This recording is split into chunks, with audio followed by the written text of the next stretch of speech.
At Schwerin, Tony Fokker and his talented engineering team had just finished putting the final touches on their triplane design, the first two examples of which were delivered to the front towards the end of August. Ever since the passing of Fokker's Eindecker monoplane from favor a year and a half earlier, the Dutch designer had flown a series of biplanes which he'd hoped to sell to the German Air Force.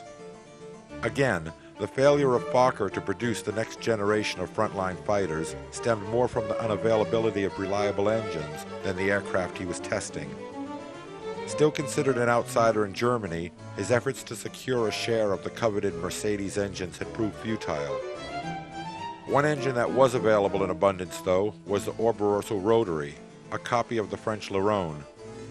Inspired by the success of the enemy's Sopwith triplane, Fokker and his team went about designing a triple-decker of their own.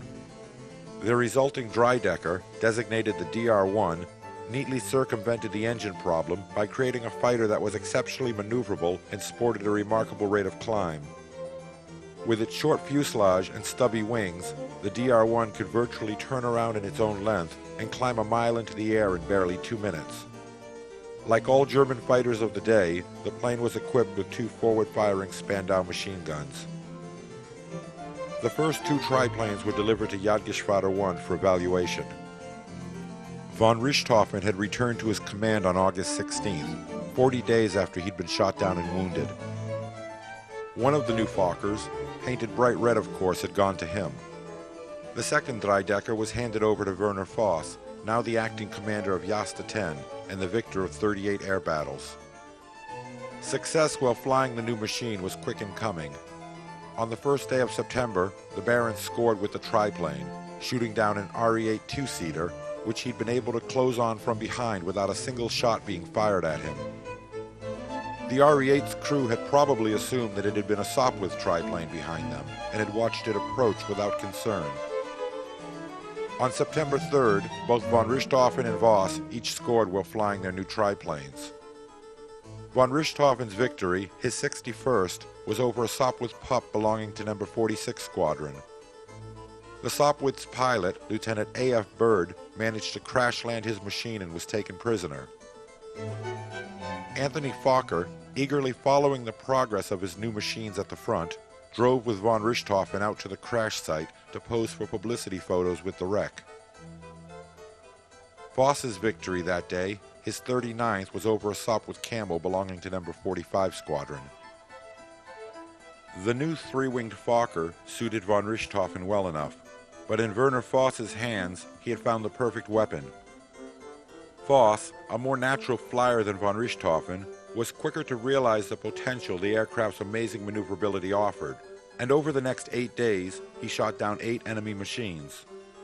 Voss was von Richthofen's closest competitor in scoring, and when the Red Baron left the front later that month for further recuperation stemming from his July wounding, Voss saw von Richthofen's absence as an opportunity to perhaps take the lead. On the morning of September 23rd, Voss scored what would be both his 48th and his last victory, when he led the pilots of Jasta 10 against a flight of de Havilland 4 bombers. Later that evening, while patrolling alone, he ran into a flight of 5 SE-5As belonging to No. 56 Squadron. Despite the lopsided odds, the German ace threw himself into battle against the enemy. What Voss couldn't have known was that he'd pitted himself against 5 of the Royal Flying Corps' more seasoned pilots, including James McCudden and Arthur Rhys-Davids. Rhys-Davids had been in the Flying Corps since early 1916, and after taking a period to learn the craft of airfighting, had begun steadily scoring over the Germans. By the time 56 Squadron ran into Werner Voss, Rhys-Davids' victory tally stood at 18 kills. Voss may have been outnumbered, but he definitely controlled the pace of the air battle. The handling of his Fokker astonished his opponents as he twisted and spun through and around the British formation.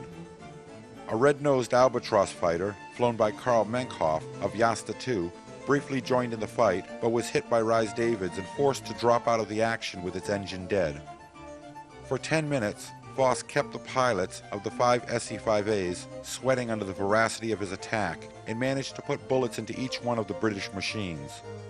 It was a remarkable exhibition of flying on the Germans' part, But in the end, it was Rhys-Davids who eventually scored the hit that sent Voss and his Fokker triplane dropping out of the fight, where it crashed to pieces inside the British side of the lines.